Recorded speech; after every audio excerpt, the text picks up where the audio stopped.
In February of 1915, Dr. J.M. Shelburne was the president of Howard College, campus just right down the street from here in Eastlake.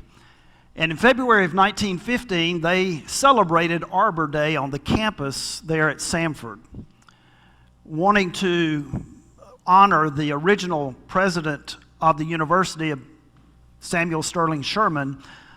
Dr. Shelburne picked out the largest oak tree on the campus and dedicated it in memory of President Sherman. It became known as the Sherman Oak, and no, Jack did not plant it. Jackie said almost.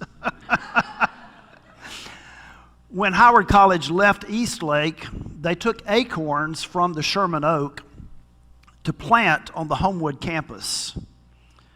The new Sherman Oak now is the largest oak tree on campus that shades what is known as Samford Hall. In 2015, Samford hosted a centennial ceremony for the Sherman Oak. At that time, Dr. Andy Westmoreland, who was president of Samford at that point, reminded faculty and students that we sit in the shade of trees we did not plant. I love that. What a beautiful, beautiful illustration of the way that one generation blesses another. We just got through singing about the power of the cross, the gospel message of Jesus Christ. That is shade that is worthy to be handed down from generation to generation. We stand forgiven at the foot of the cross because a generation prior to us cared enough to share with us that Jesus loved us enough that He would die for us.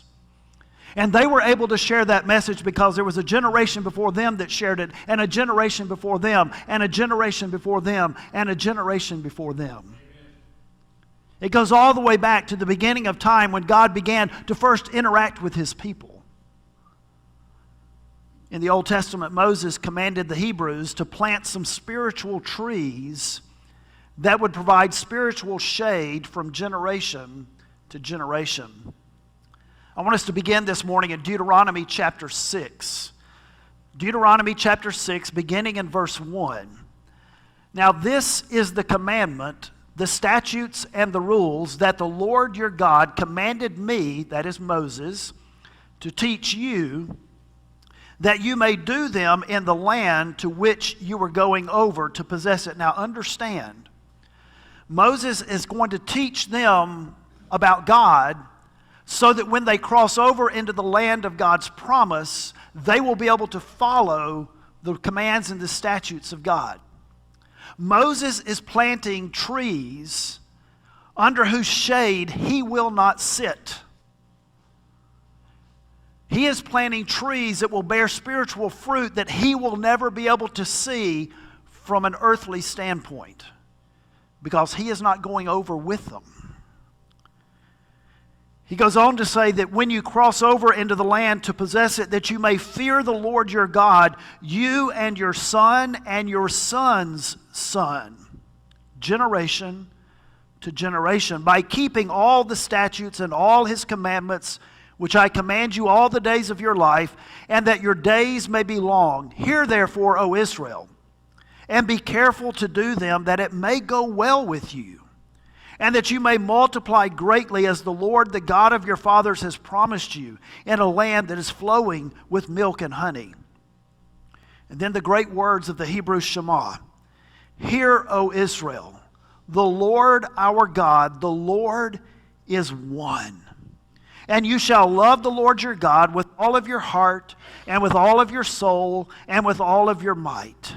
And these words that I command you today shall be on your heart. You shall teach them diligently to your children. And they will then teach them diligently to their children. You and your son and your son's son. We see this same idea again in the words of the psalmist. Psalm 78 is going to be where we kind of camp out for a little bit this morning. And no, don't worry, we're not going to do all 66 verses in a verse-by-verse exposition. I'm too hungry for that, so we'll just look at the first 7 verses. Psalm 78, verse 1, he says, "Give ear, O my people, to my teaching. Incline your ears to the words of my mouth. I will open my mouth in a parable. I will utter dark sayings from of old, things that we have heard and known that our fathers have told us." Our fathers have told us. "We will not hide them from their children, but tell to the coming generation the glorious deeds of the Lord and His might and the wonders that He has done.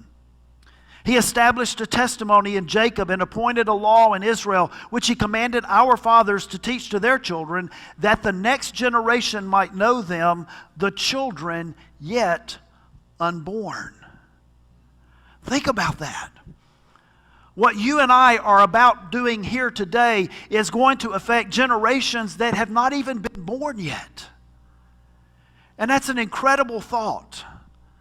To understand that we have the ability to pass on what has been handed down to us, not only to the generation of my children and of my grandchildren, but also to their children and their children and their children until Jesus comes back. And that's what the psalmist is saying. He's saying in these verses that it is our privilege and our responsibility to declare the acts of God to the next generation so that they will know how to be looking for God when He works in their life. How do we know when we see God at work? We know when we see God at work because we've been told what it was like in the past when God was at work. And so we're able to recognize it in our own lives, and we're able then to follow in God's will and to be about all that God wants us to do. Taylor Bowers was the education minister and longtime administrator here at Huffman. He wrote in the book celebrating the church's 75th anniversary, he said, "As we have reviewed the past years of this church, we are reading of the work of the Spirit through God's people in Huffman. Glorious is the work of the Holy Spirit of God as He works through His people." That was true then at the 75th anniversary, and it's true now at the 115th anniversary. Yeah, we're celebrating for the entire month of May if you haven't figured that out. It's like, I'm going to get myself in trouble here, and I probably shouldn't say this. I'm going to say it anyway. At our house, I have a birthday. Melanie has a birth month. She should. You're absolutely right. She should. I'm not saying that in a way that's negative. I'm just saying it's the reality. And so as we're celebrating the 115th anniversary of Huffman Baptist Church, founded as Huffman Missionary Baptist Church, name later changed to Watley Memorial Baptist Church, later changed to Huffman Baptist Church. As we're celebrating that, we're doing it the whole month. A lot has changed in the last 115 years. I mean, just think about technology and how much that has changed. But a lot has changed in this community as well. When those first group of settlers made that incredibly long journey from Chalkville, just down the road, to settle what is now the Huffman neighborhood, there were just a few hundred people living in this area, very sparsely populated. By 1975, there were more than 36,000 people living within 2.5 miles of the church campus. Today, there are more than 75,000 souls living within a 10-minute drive of where we sit this morning. 75,000. A lot's changed. But there's one thing that hasn't changed. God is still asking us. No, He's not asking us. God is commanding us. God is commanding us to pass on the work of His kingdom to the next generation. He is still calling us today to plant trees that will provide shade for generations that are not even yet born. Last week, I sat up here on the platform with Bill and Topper, and announced that our staff and our church leadership believe that it's time for us to launch a generosity campaign. A campaign that will raise between $3 and $5 million over the next 10 years. You say there's a lot of difference between $3 and $5 million. Yes, it's $2 million. That's the difference. We're leaving it open-ended because we don't know exactly what the needs are yet. We're still working on those details. But why do we believe that now is the right time to do that? It's because we believe that the story of God's activity among the people of Huffman Baptist Church is a story that is worth continuing until Jesus returns. We believe that the 75,000 people who live in Northeast Birmingham deserve to have a Bible-believing gospel lighthouse in this community long after we are gone. So I want to remind you, well, I'm reminding some of you, but I'm informing many of you about the story of God's activity here at 700 Huffman Road. It is a story that involves innovation, it involves perseverance, it involves partnership, and it involves generosity. And I want us to begin with the first one. We're going to begin with innovation. Our spiritual trees at Huffman Baptist Church were first planted somewhere in this neighborhood. Somebody may know where the Odd Fellows Hall was located. In my mind, it's located somewhere down here in some of these old buildings that are now got kind of weird businesses in them. But there was a storeroom, a side room, where this group of people that decided we can't drive all the way back to Chalkville to go to church, so they started a Sunday school. Imagine that, Bill. They started a Sunday school. Started a Sunday school where the people who came sat on hay bales and feed bags and empty boxes. And for 2 years, they met together as a Sunday school. And by 1908, they formed the Huffman Missionary Baptist Church. 4 years later, 1912, they erected the first building. It was a white frame church that sat, as I was told this morning, it sat right back here on the corner, about where the parlor is located right now.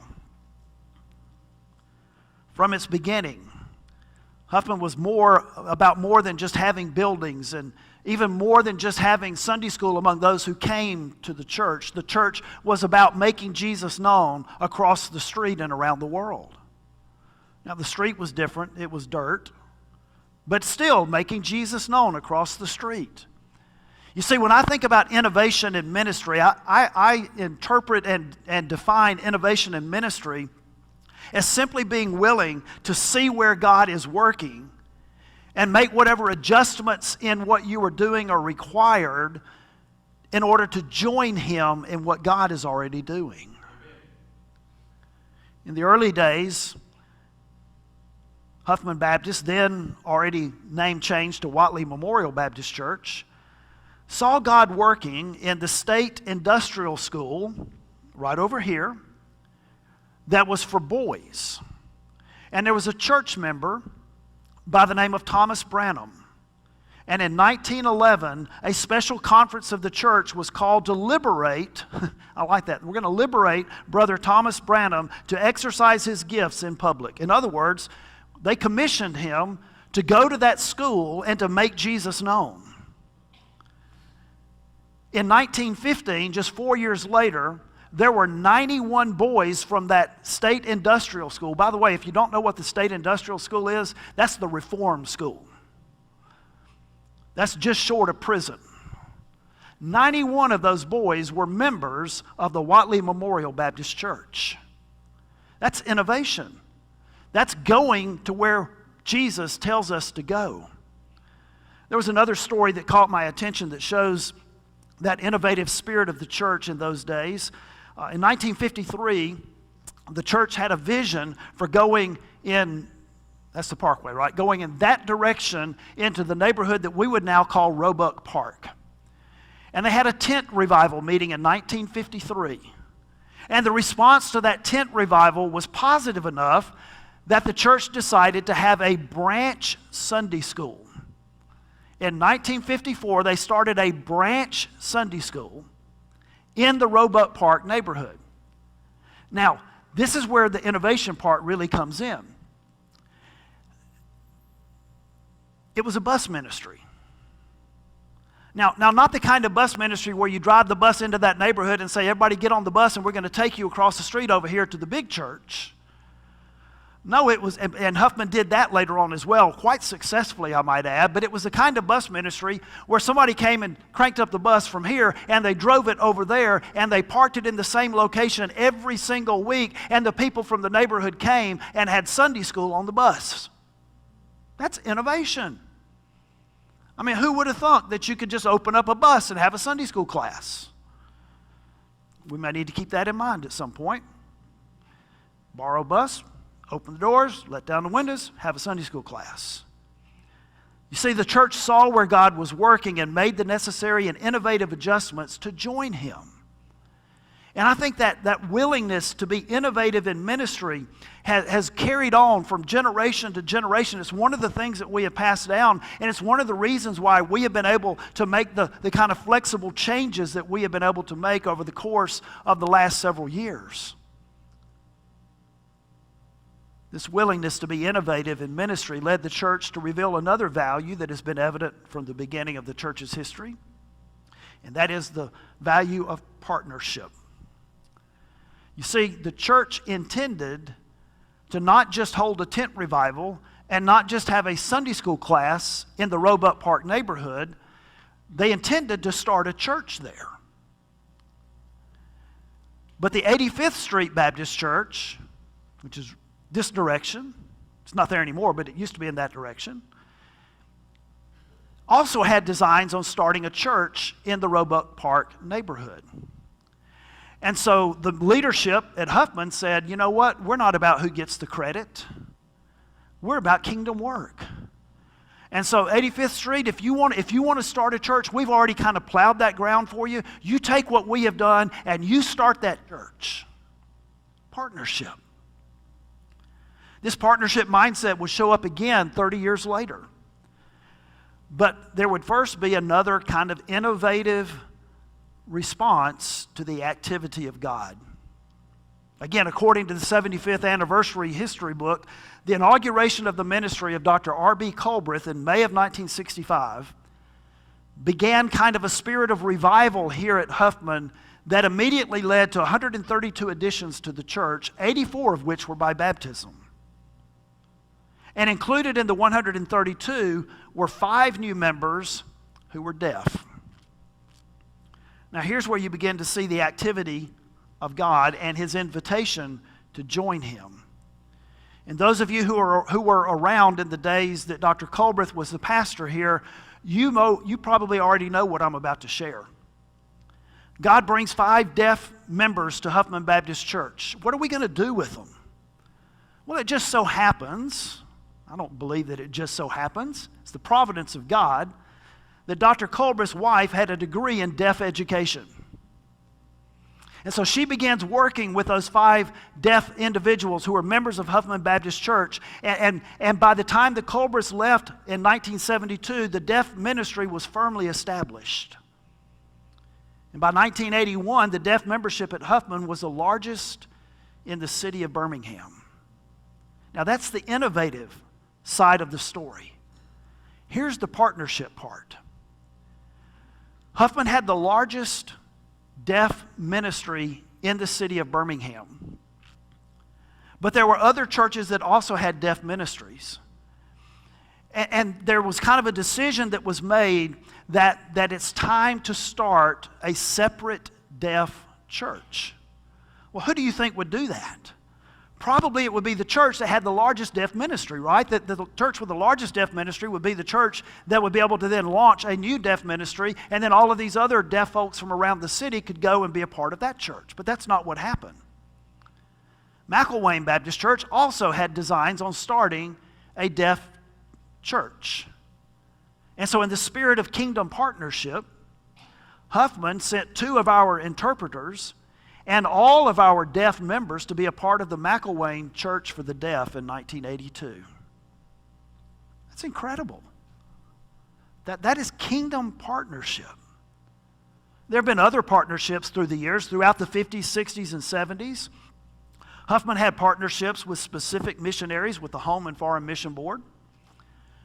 In fact, as I was reading back through the history again, my sight was drawn to one particular name of a missionary who was originally from Birmingham, but was serving in Indonesia.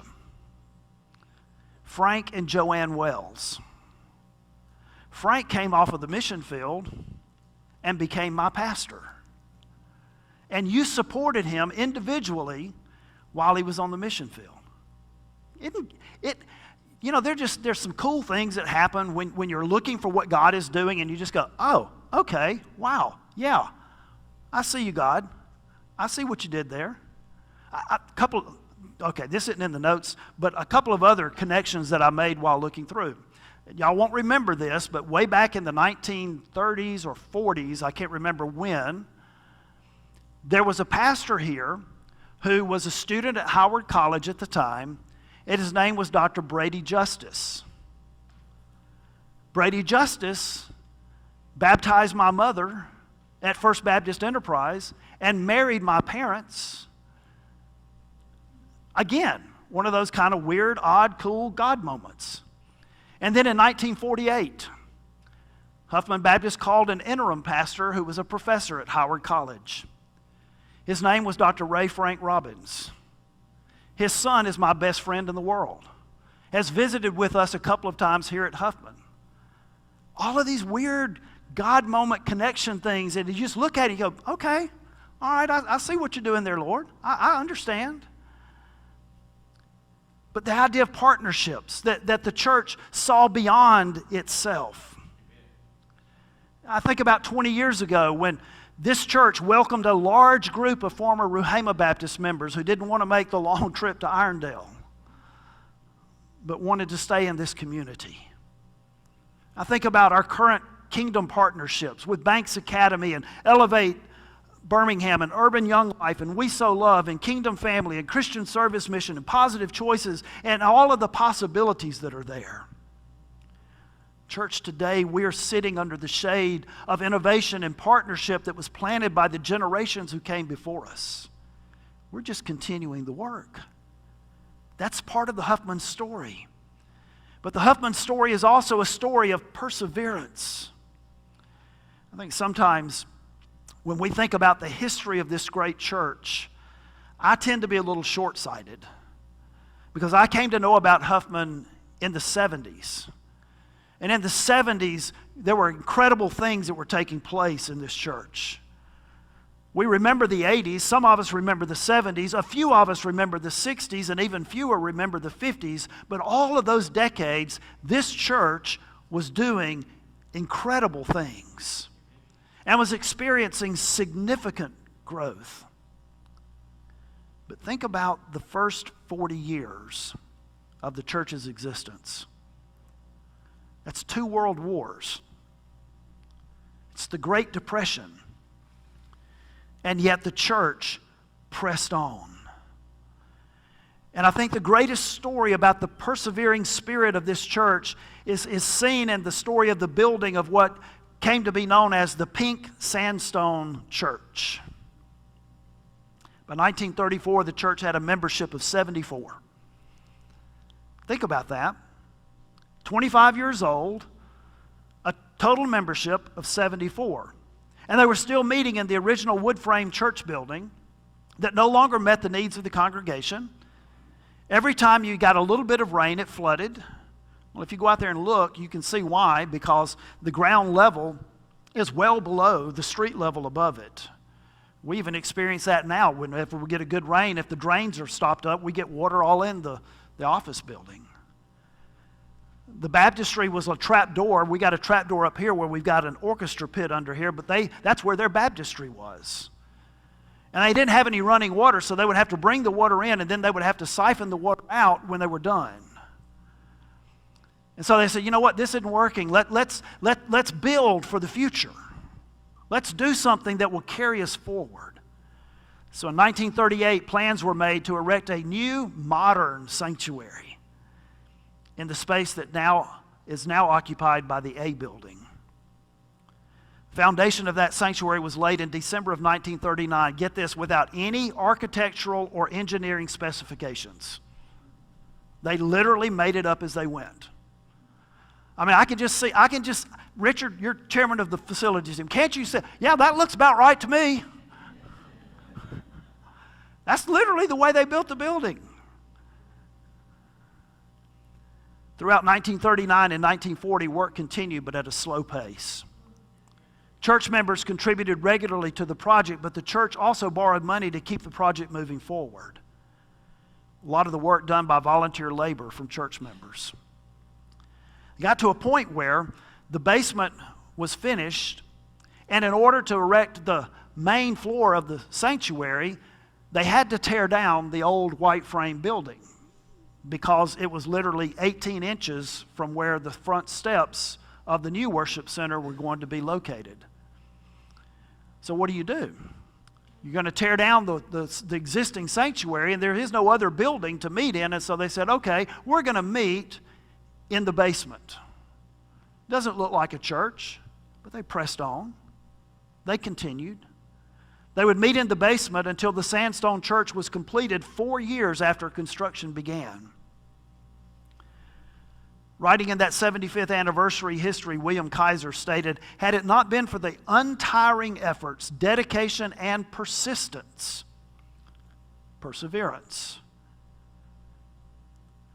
of Pastor J.E. Davidson and the building superintendent, R.L. Waters, it is likely the building would not have been completed by the year 1942. And I love this.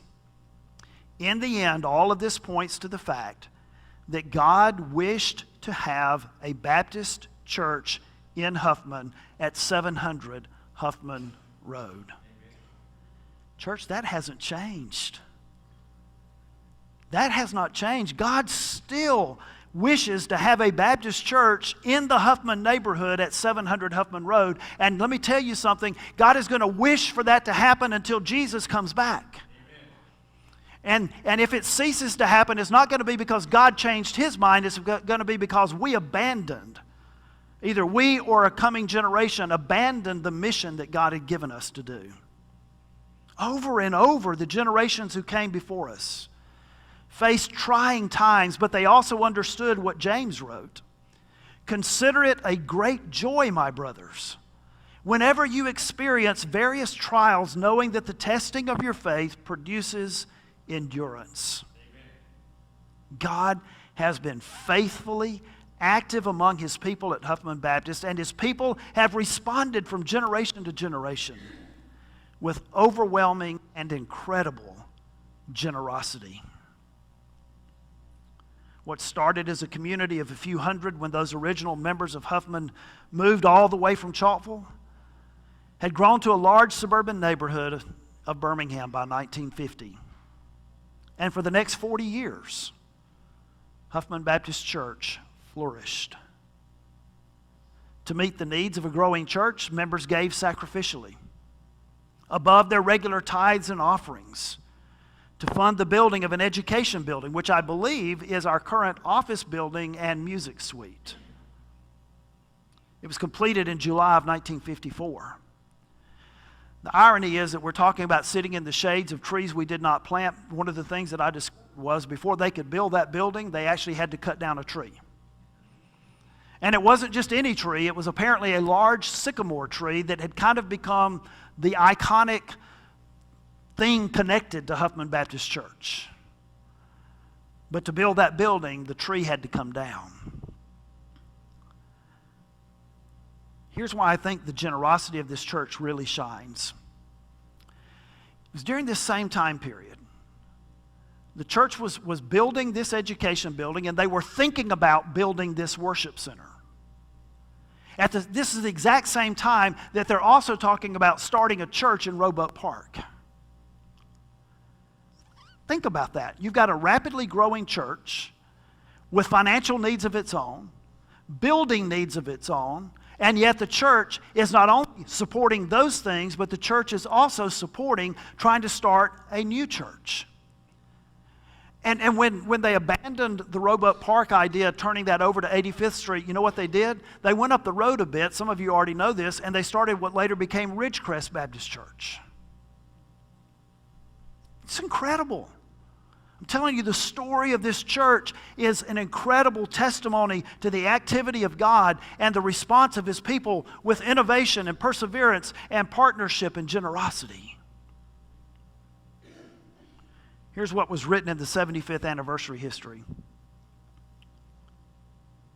The church was agreeable to starting the mission at Ridgecrest if the people would contribute to the mission above the tithe of monies contributed to the church. And the people did. They contributed to the mission and at the same time went ahead with the church expansion.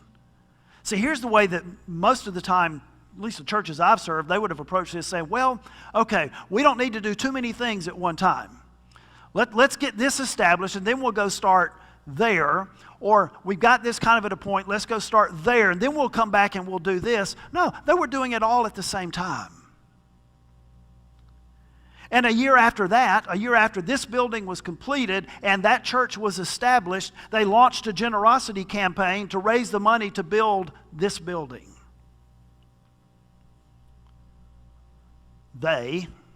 Some of you, broke ground on this facility on November the 18th, 1956 at the conclusion of the morning worship service. 2 years later, July the 13th, 1958, the sanctuary was dedicated.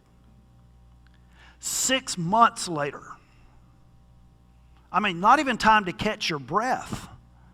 6 months later, the church hired an architect to design the children's building. The incredible generosity of this church in the 50s paved the way for the explosive growth of the church in the 3 decades that followed. And most of you were here for that. But we're talking, we're celebrating that we've baptized 12 individuals since December the 1st. In those days, Huffman Baptist Church was baptizing between 100 and 150 people every year. Attendance of 1,000 to 1,500 per week on Sundays. Building 3 more buildings beyond the children's building. Church, we sit in the shade of trees that we did not plant. And I know some of you are like, yeah, I helped plant those trees. I understand that. The question is, what trees can we plant today that will provide shade for the generations yet to be born? In 1937, Pastor James Davidson challenged what was then the Watley Memorial Baptist Church to build a sanctuary that would meet the needs of modern ministry at that time. And the history records that the deacons and the congregations were soon caught up. I love that phrase. They were soon caught up in enthusiastic approval of a new building, and thus became the Pink Sandstone Church. Similar challenges came from Pastor Richard Bills for the new sanctuary, the new education building. From Dr. Richard Brannon for a new children's building. From Dr. R.B. Colbreth for the new 3-story education building and the expansion of this worship center with the transepts. From Dr. Harper Shannon for the building of the rec center and the current adult education building. And even down to Dr. Tim Lovett for the Next Generation campaign to renew the facilities. And with each challenge came the enthusiastic response and support of a church. And now it's our turn. It's our turn to plant some trees that will give shade for generations yet unborn. Amen. Why? I draw your attention back to Psalm 78. In verse 6, he says that the next generation might know them, the children yet unborn, and what? Arise and tell them to their children so that they should set their hope in God. Why do we need to plant trees that will provide shade for next generations? So that they will know that they can set their hope in God. Now let me show you what happens if we don't. If we don't plant those trees for future generations. In verse 8 he says that they should not be like their fathers. a stubborn and rebellious generation, a generation whose heart was not steadfast, whose spirit was not faithful to God. You see, if you take the church out of a community, there is no witness to the hope that is found in God.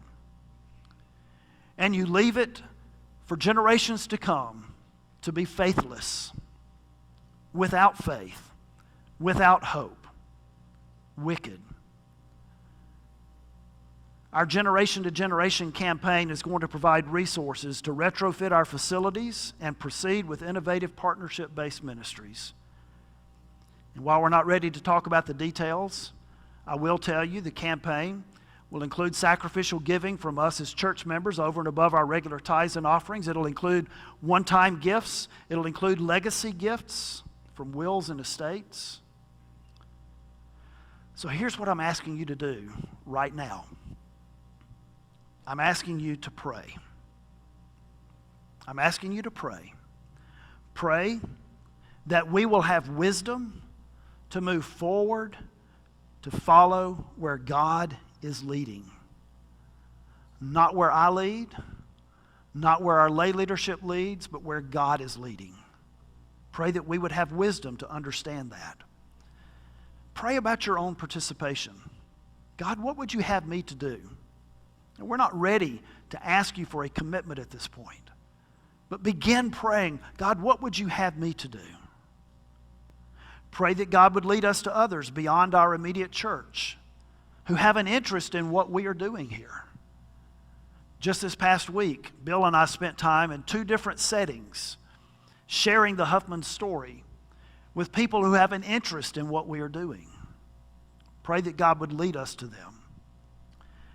And then finally, pray that Huffman Baptist Church will continue to make Jesus known across the street and around the world until Jesus returns, so that generations yet unborn might know the activity of God. The greatest activity of God of all is the activity of sending His Son. Just like we sang the power of the cross. Man, what a great gospel message. Let's make sure that that gospel message is here until Jesus comes. Father, I thank you, I thank you, I thank you, I thank you for a church that gets it. For a church that is willing to be innovative in kingdom partnerships, to persevere through difficult times with incredible generosity, so that generations yet to be born might know of your greatness. Father, I pray today that we would be found faithful. And I pray today that someone either in the room or watching online might have been moved this morning by the power of your Spirit to trust in Jesus.